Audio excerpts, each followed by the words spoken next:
du groupe d'études culturelles et du laboratoire de recherche sur la culture, le genre et la littérature. Il a fait un travail de recherche qui était en fait sa thèse sur la toponymie de Fès. Et cet après-midi, il va nous présenter une communication intitulée « Le pouvoir des noms de lieux, l'épuration du paysage toponymique marocain en contexte postcolonial ». À toi la parole. Merci, Monsieur le Président. Bien, mon intervention s'articule autour de la question de la toponymie. Et comme ces journées d'études se veut comme thématique, bien sûr, les études postcoloniales entre empire et nation, représentation, domination et résistance, j'ai choisi de parler du pouvoir des noms de lieux ou d'épuration du paysage toponymique marocain en contexte postcolonial. J'essaierai de présenter la situation et la distribution des noms de lieux, de la nomination et de la dénomination des lieux au Maroc avant, pendant et après la période coloniale. Donc, parler des lieux et plus précisément des noms de lieux, c'est entamer un domaine aussi mystérieux que foisonnant d'idées, puisqu'en fait, les noms de lieux ne constituent pas seulement des codes de localisation des innombrables lieux et espaces qui composent un territoire donné, mais aussi des témoins, pour ainsi dire, permanents de phénomènes naturels, d'événements ou de sentiments individuels ou collectifs. La science qui a comme objet d'étude des noms de lieux est la toponymie. Cette dernière, comme l'affirme Charles Rosting, se propose de rechercher la signification et l'origine des noms de lieux et aussi d'étudier leur transformation. De ce fait, la toponymie revêt un intérêt particulier. Elle est considérée comme une mémoire qui enregistre les circonstances de la dénomination des lieux et constitue une réserve très riche d'éléments d'illustration et d'explication de notre passé collectif, de notre présent et même de notre vision du futur. Ce type d'investigation est pluridisciplinaire. En effet, Claude Poirier précise que la toponymie se présente comme une science carrefour où convergent la linguistique, la géographie, l'histoire, l'ethnologie. Chacune de ces sciences contribue à l'explication de l'origine du nom de lieu. La linguistique vise à comprendre initialement le sens du mot qui est le toponyme.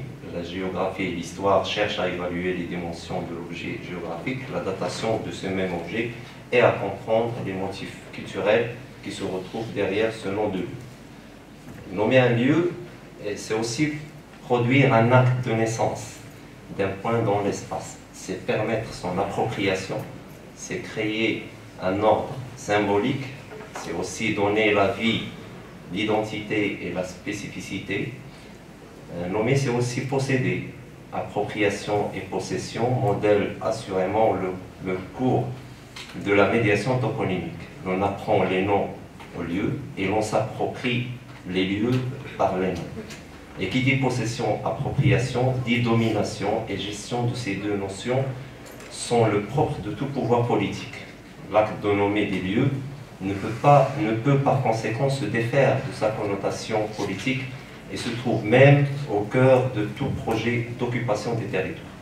Donc, que l'on est-il du Maroc? C'est la question principale.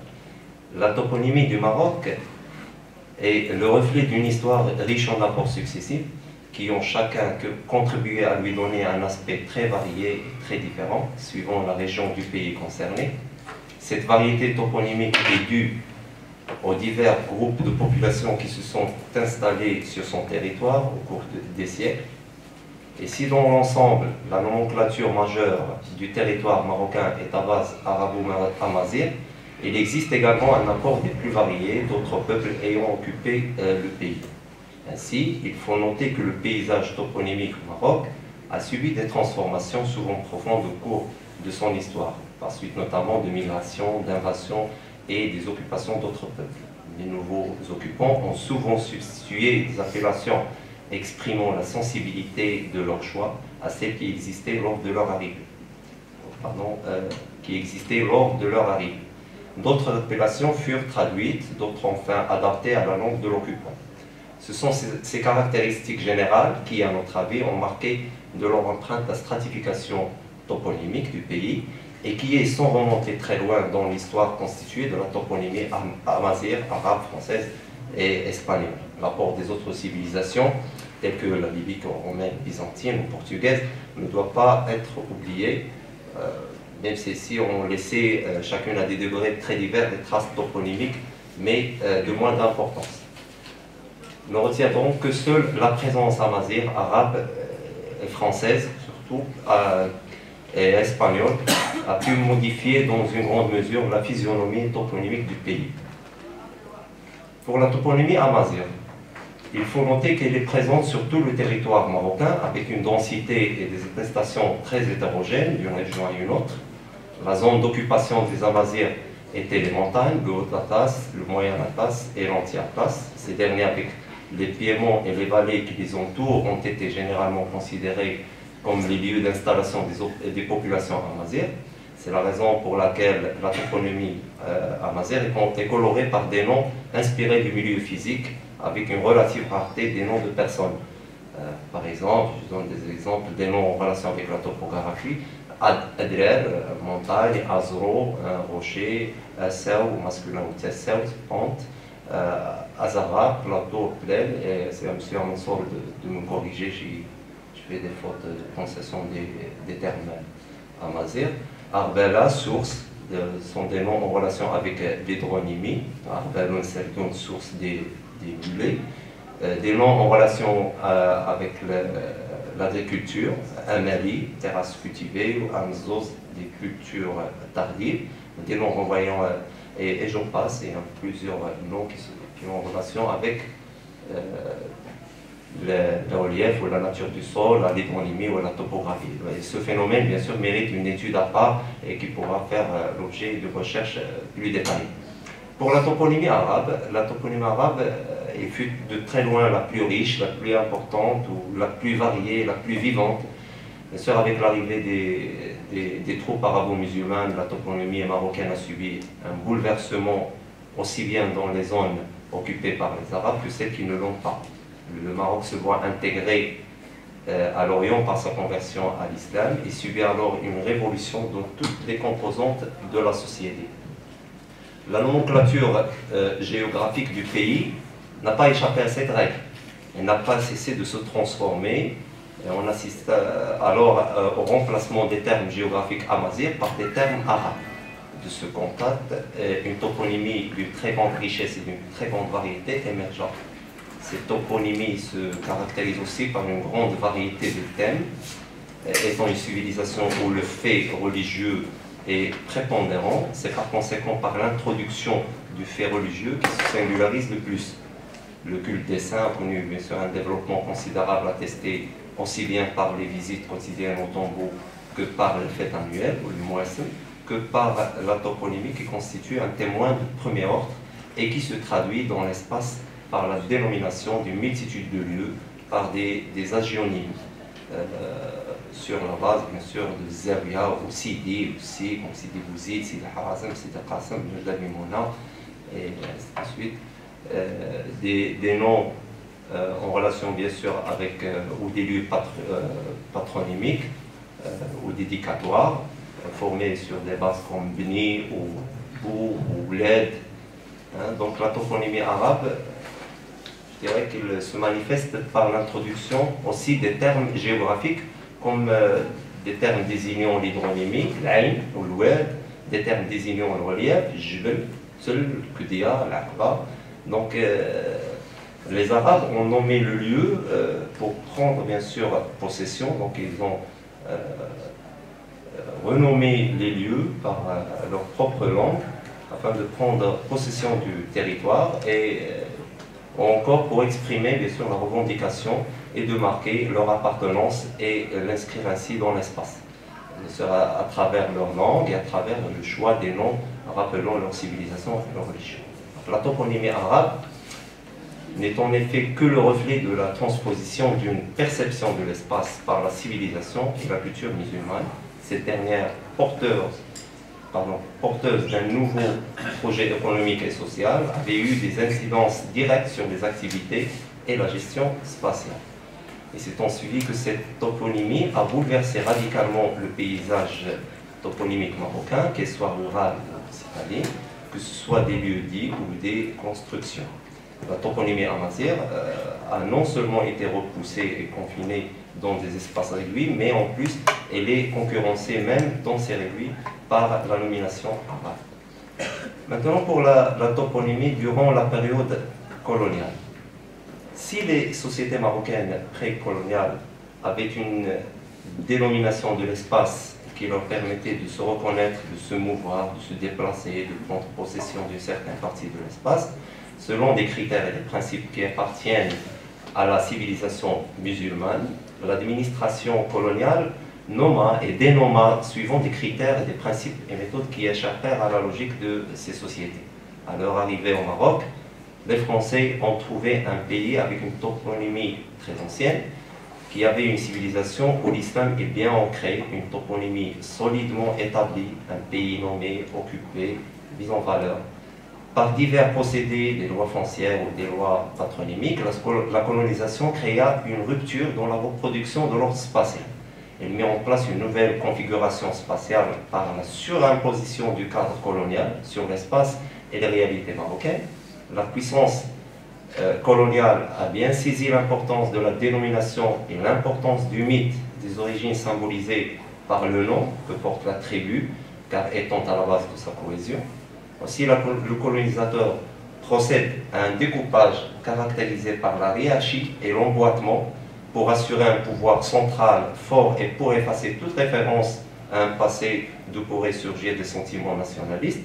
Ce nouveau découpage se réfère dans sa néotoponymie à une terminologie à la fois coloniale et militaire, et elle a réparti le pays en 7 régions, ou plus ou moins 7 régions civiles de Rabat, région militaire de Fès, région militaire de Nknes, région civile de Oujda, région civile de Casablanca, région militaire de Marrakech et la région militaire aussi d'Agadir. Ces régions gouvernent les différents découpages, voient la hiérarchie et l'emboîtement, région, territoire, cercle, circonscription, annexe, poste et zone de sécurité.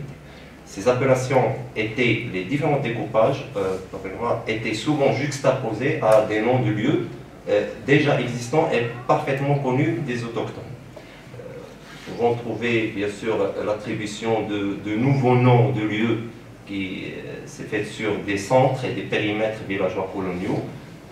Marrakech divisé en villes Ville Nouvelle et Ancienne Médina, Fès, la même chose, Ville Nouvelle, Ancienne Médina, Média, Port-Léoté, Petit-Jean à place de Sidi Qassem, Mazagan à place de Jdida, Souera, Mogador, Aqsar Sok à place de Rachdia, Marchand à Roumanie et Louis Gentil aussi à place du Youssefia. C'est un lieu qui est créé, nommé Louis Gentil et dénommé par la suite par l'État marocain, le Youssefia en référence bien sûr à Moulay Youssef.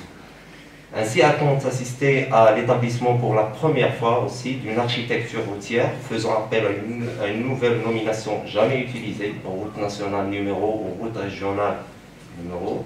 Les toponymes, par contre les toponymes religieux instaurés par le colonisateur et attribués à des édifices religieux ou boulevards sont peu abondants. Nous trouvons quelques exemples dans les grandes villes, Saint-Paul, l'église de Saint-Paul ou Notre-Dame de Lourdes à Casablanca, Saint-François, Saint-Bernard et Saint-Pierre, j'en passe. Ceci peut s'expliquer par le fait, bien sûr, l'absence des toponymes ou des agionymes français s'explique bien sûr par le fait que le pays avait une religion très bien ancrée et que la colonisation française ou espagnole n'avait pas le souci de modifier le paysage religieux du pays. On assiste en outre à une transplantation et à des transferts de noms, des nouveaux noms venus se servir très souvent, pardonnez-moi, des nouveaux venus se servir très souvent des noms des savants, des scientifiques, des écrivains, des artistes, pour dénommer quelques localités, des noms comme Lavoisier, Victor Hugo, Pasteur, Montaigne, Corneille ou Voltaire. Donc la caractéristique principale de cette toponymie est d'être constituée majoritairement des noms de personnes. Au lendemain de l'indépendance, les autorités marocaines s'étaient donné la mission de remplacer les noms des rues, des établissements et de quelques villes ayant un nom colonial par des noms locaux. Ceci constitue en soi un geste de réhabilitation et de réappropriation symbolique d'un espace longtemps confisqué. Donc un processus de réarabisation des toponymes a retrouvé sa place perdue dans la nomination des espaces. Le changement des noms voulait faire ressortir l'ancrage de la dynastie dans la sphère arabo-musulmane en affichant ses référents à l'arabité et la marocanité. Cet ancrage de la dynastie devient également un objectif dans la toponymie des grands établissements, des infrastructures, boulevards, universités, hôpitaux, etc.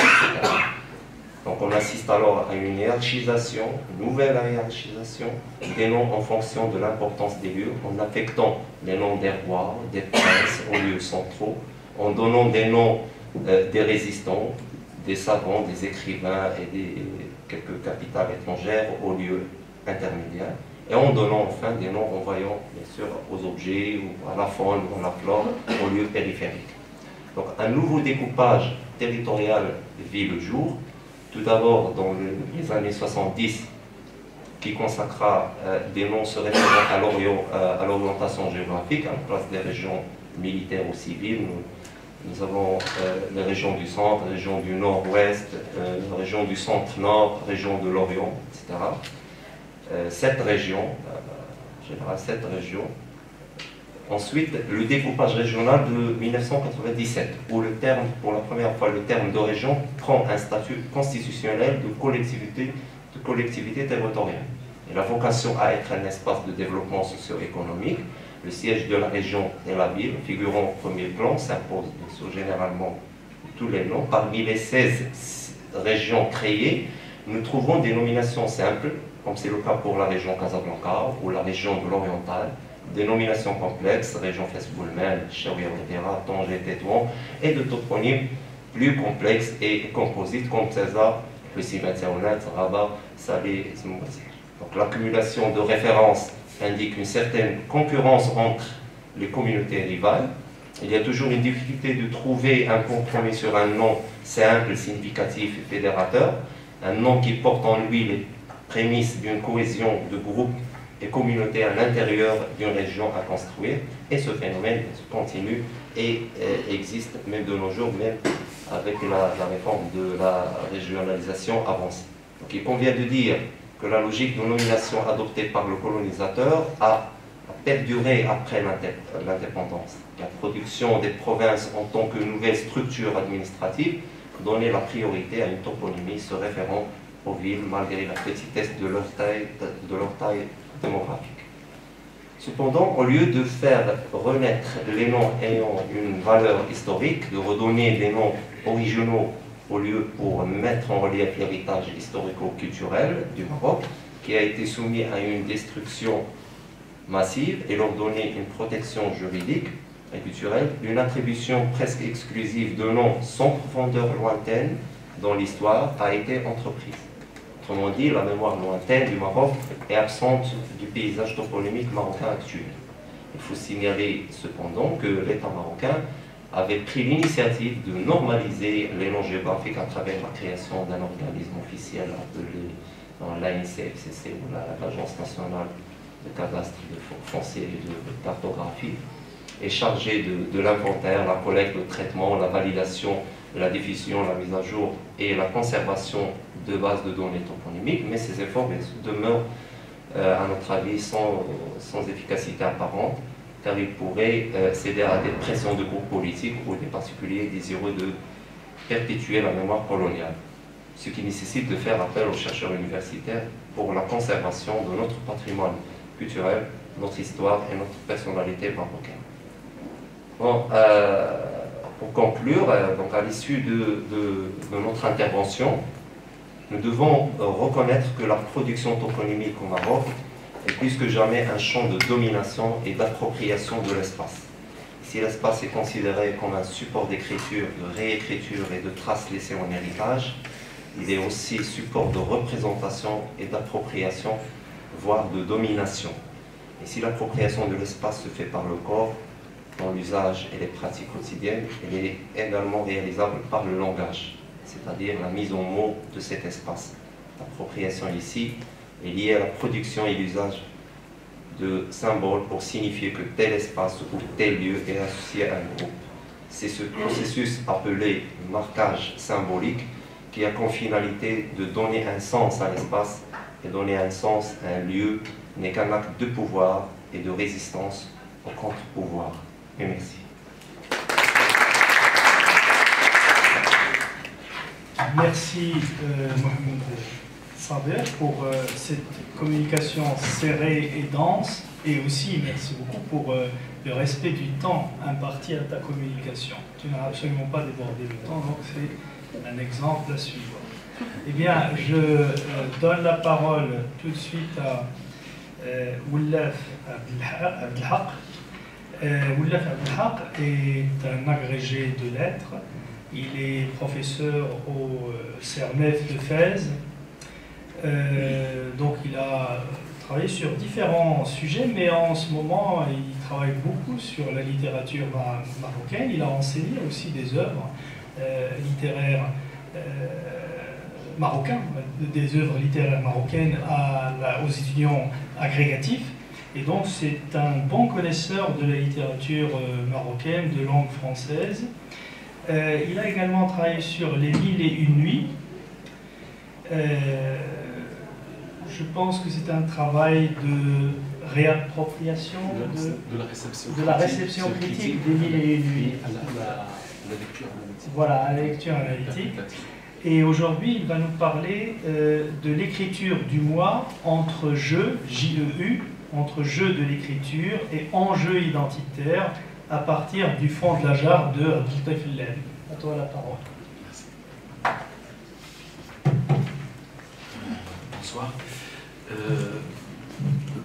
Au début, voilà, je comptais travailler à la lumière du titre suivant, La jarre à merveille. Et vous l'auriez certainement deviné, c'est-à-dire je voulais mettre en rapport c'est-à-dire le fond de la jarre et la boîte à merveille. Pourquoi? Parce que dans la boîte à merveille, il y a un jeu très clair, c'est-à-dire on comprend comment le jeu de l'enfant qui s'ennuie va vers la redécouverte du monde à travers l'imagination, donc à travers sa boîte à merveille, et du coup il raconte en même temps le pouvoir imaginatif dont dispose l'enfant, et qui prépare l'auteur ou bien l'écrivain qu'il va devenir par la suite. Donc la boîte à merveille est en même temps l'objet de l'écriture et, si vous voulez, le sujet de l'écriture. Mais après, je me suis dit, c'est-à-dire il ne faut pas quand même faire du fond de la jarre comme étant la réécriture de la boîte à merveille. Donc, et j'ai opté pour le titre « Écriture du moi entre jeu de l'écriture et enjeu identitaire ». C'est vrai que le texte de Labi se raconte à la troisième personne, mais en lisant le texte, on sait que cette troisième personne n'est qu'une stratégie, voilà, pour éviter le jeu. D'ailleurs, vers la fin, c'est-à-dire la troisième personne va devenir jeu, et du coup, à travers le roman, il y a des indices qui permettent d'établir un rapport direct entre le narrateur Namous, plutôt le personnage Namous, et le narrateur qui est en train de raconter, et qui raconte sous l'égide, si vous voulez, de l'auteur, à savoir Abdeltaif El-Labi. Alors, point de rappeler que l'œuvre littéraire d'Abdeltaif El-Labi n'a pas manqué d'enrichir le répertoire de la littérature maghrébine d'expression française. Néanmoins, derrière chaque acte de création se laisse profiler une question appelant sa réponse au jeu de devinette. Cette question est similaire à une toile d'araignée, où vient à la rencontre des mots les intentions que le texte contraint à la discrétion pour garantir à la lecture sa part de plaisir. Écrire, n'est-ce pas établir une distance codée entre le réel, ainsi construit, et le mode de déchiffrement qu'on lui propose. Abdeltaif El-Labi se positionne continuellement au cœur de ces questions, préférant la culture sur Bruni pour donner à l'écriture du moi l'attrait de ce qui reste à venir. Le souffle autobiographique et la voix du salut qui s'ouvre devant l'abbé, qui, après une vie de militantisme, est entré dans une phase de narcissisme. L'écriture joue donc, dans le fond de la jarre, le rôle d'un miroir où se démultiplient à l'infini l'image d'une voix en quête de vieilles références et cherchant à retrouver les origines d'un auteur, multipliant à cet effet les arrêts bilans pour faire du moi le sujet d'une écriture en devenir. En effet, l'abbé, dans le fond de la jarre, en jouant sur l'équivoque identitaire qui sous-tend la mise en scène d'un narrateur dont ce destin généralement au fil du récit, bien qu'il lui arrive de s'y identifier comme pour cautionner l'authenticité des faits relatés, se propose comme étant le seul à lire et à retenir les signes prémonitoires d'une présence singulière. Oui, l'abbé se projette subtilement dans son récit, via Namus, son héros, en faisant de celui-ci le seul être doté du souffle imaginatif à même de l'élever jusqu'au ciel où il comprendrait le langage des fleurs et des choses muettes. Le fond de la jarre se donne-t-il alors à lire comme le théâtre où l'écrivain orchestre les pièces d'une enfance, avec pour unique viatique l'imagination nourrie de souvenirs? Ne se confectionne-t-il pas alors une offense digne de l'écrivain et poète qu'il deviendra? Mon premier axe est intitulé comme suit « Raconter son enfance, n'est-ce pas la réinventer ?» La lecture du fond de la jarre est une traversée de l'histoire du Maroc, sous l'occupation française. Au fil des mots, l'œuvre tisse sa propre toile, sémiologique à même de conduire le lecteur dans les dédales d'une ville qui sont autant de zones de signifiance, offrant à profusion des signes à relire. On comprend du coup pourquoi le texte, quoique sans identité générique sur la couverture, se laisse facilement lire dans l'intersection entre le roman et l'autobiographie. Cette ambiguïté générique transforme le texte en instrument de réinvention de soi, du fait que la fiction intervient chaque fois que le sujet se heurte à l'oubli ou que le réel désobéit aux aspirations du roman personnel. Namus, dans cette perspective d'idée, n'est rien d'autre qu'une figure possible à travers laquelle l'auteur se reconstitue en puisant dans le souvenir le matériau fictionnel. L'imagination ne fait qu'en animer le souffle esthétique pour le délater à outrance, au point d'en faire une série de tableaux que l'orchestration narrative transforme en spectacle. En effet, ne pouvant se restreindre au réel de la vie d'un enfant sans secret, le narrateur du fond de la jarre s'acharne sur les détails de l'existence morose et en fait la fabulation au service d'une quête compensatoire des échecs primitifs. Qui dit que la boîte à merveilles n'était pas déterminante dans la genèse d'une esthétique romanesque marocaine? Autrement dit, là on se voit se profiler ou bien se lire des indices qui renvoient directement, ou du moins, avant d'écrire c'est-à-dire le fond de la jarre, l'auteur a fait une traversée ou bien a visité la boîte à merveilles. Serait-il nécessaire de rappeler encore que l'image de l'écrivain est un motif dominant dans l'écriture du moi? Dans le fond de la jarre, cette tendance esthétique est perceptible dans l'évocation des événements historiques, dans le témoignage fictionnel qui vient faire ressortir l'image de l'intellectuel que la conjoncture historique a forgé. Cela n'est pas sans rappeler le prologue des Confessions de Rousseau où il écrit « Je fus meilleur ». L'abbé, convaincu qu'il a toujours été cet homme meilleur, établit son contrat de lecture à partir du titre du récit. En effet, l'expression « le fond de la jarre » promet au lecteur d'aller jusqu'au fond de la jarre, autrement dit, jusqu'au fond, jusqu'au mot de Cambronne, où les autres avant lui n'osent pas enfoncer le doigt.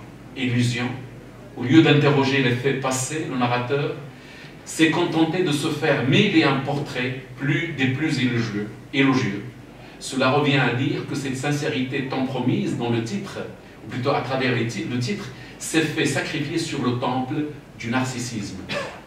Faut-il avancer sans risque d'erreur que la tentation esthétique donner une image précise au lecteur sur soi, l'a emporté dans le fond de la jarre sur le contrat moral, consistant au vrai dire, comme diraient les philosophes, qui donne son sens au titre du récit. En effet, quoique voulant chasser la technique du reportage par exemple la cérémonie du mariage de son frère Seydi Mohammed, par la porte de la fabulation, il revient au galop par la fenêtre de la quête identitaire. Le fil conducteur entre les différents tableaux et l'implicite énonciatif à cheval sur la mission de la narration qui cherche à jeter une nouvelle lumière sur les signes annonciateurs de cette identité de romancière-poète. Le roman autobiographique fait la courte échelle à l'écrivain pour raconter une enfance comme l'aurait fait un metteur en scène. Un jeu d'écriture se propose de produire une meilleure version d'une enfance et pour laquelle il déploie des choix narratifs censés en faciliter la tâche. En effet, la troisième personne permet à l'instance octorale de prendre suffisamment de distance vis-à-vis de l'enfant qu'elle était pour mieux le sculpter et le retoucher en fonction de son ethos d'écrivain intellectuel. Le choix de sobriquet Namous, que l'enfant semble assumer sans se soucier de sa charge péjorative, peut laisser voir une certaine humilité dans la conception du rapport que l'écrivain entretient avec son enfance. Néanmoins, vu sous cet autre angle, il est possible de voir l'argument d'une cosmogonie expliquant les rapports de force entre l'infiniment grand, à savoir l'auteur, et l'infiniment petit, à savoir l'enfant dans la figure de l'insecte. Le sobriquet Namous se prête, sinon si anodin soit-il, véhicule une symbolique signifiante. L'insecte est une figure de récit légendaire, connotant force et mesure.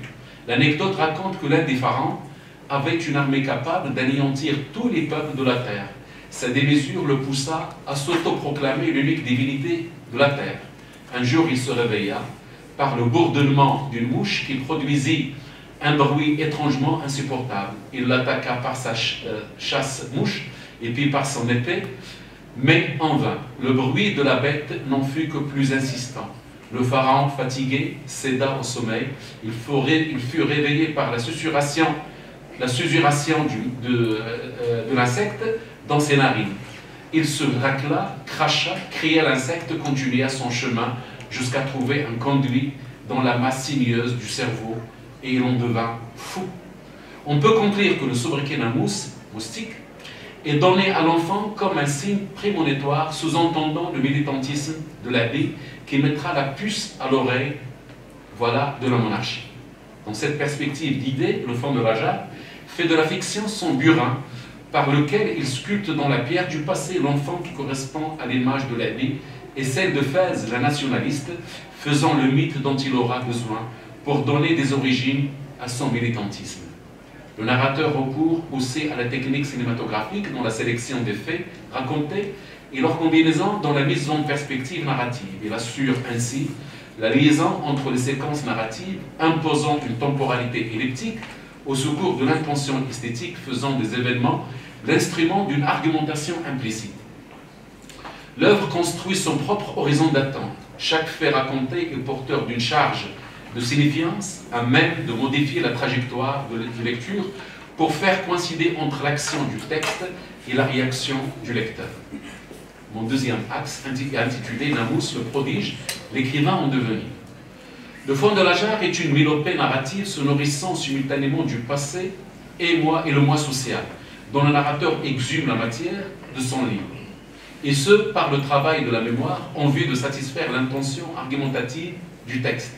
Parce que le texte est jonché de passages commentés. Ainsi, au niveau du réinvestissement du passé, la narration se consacre à recomposer le lien entre l'enfant, la famille et la patrie. Autant de zones, de symboles qu'il faudrait relire, non pour comprendre le passé, mais pour mieux saisir l'ombre de l'auteur comme hypothèse de lecture de l'œuvre, comme l'aurait suggéré Umberto Eco. Sur le plan du moi social, le refoulé remonte via une écriture polyphonique où se croise la voix de l'auteur, celle du narrateur, et puis celle de Namous, parlant depuis la troisième personne.